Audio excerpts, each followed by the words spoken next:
The next stage of the aggregation pipeline that I want to show you is the project phase. Now the project phase lets you reshape the documents as they come through the pipeline.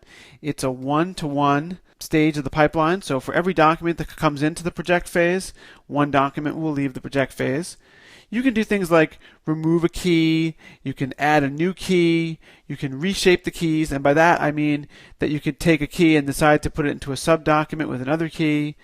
There's also some simple functions that you can use on the keys, things like to upper and to lower. Well, this will make a value all uppercase, and this will make a value all lowercase. These can be useful if you want to standardize the values, so you can then do some grouping on them if there's some mixed case going on in the values prior to grouping.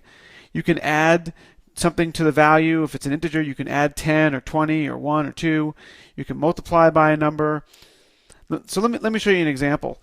So we have this little products collection that I've been showing you and doing a lot of little transformations on, and I want to just reshape these documents. So to do that, I have this aggregation query, db.products.aggregate, and rather than call $group, I'm calling $project. Now remember, this is an array of stages, so I could have projections and groupings, and I could have multiple projections and multiple groupings. But right now I'm just going to have a single projection. And the first thing I've done is specify that I don't want to include the underscore ID field. Then I've also specified that I want to create a new key called maker and have it contain the value of dollar manufacturer, and you'll notice that dollar manufacturer is protected by quotes here.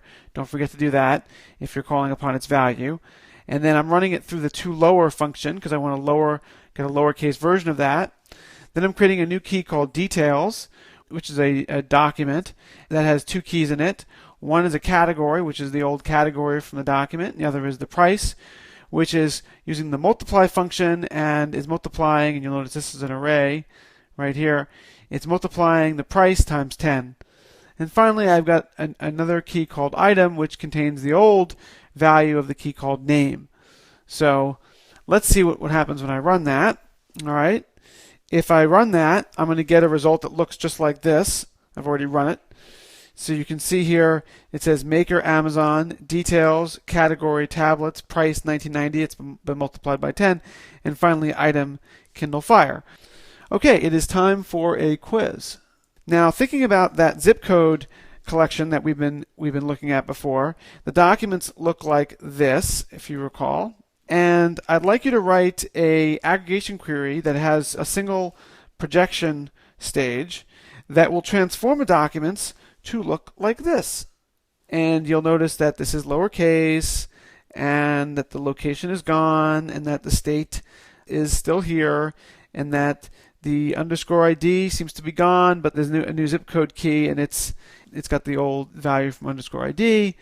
And for the purpose of this query, just so that the quiz checker can get it right, make sure that if there's anything you're going to do with the underscore ID field, that you specify that first in the aggregation query, and everything else should appear in the exact order it appears in these two documents, since that is the order it'll create the results in. So you need to do that just to get the answer right. Okay,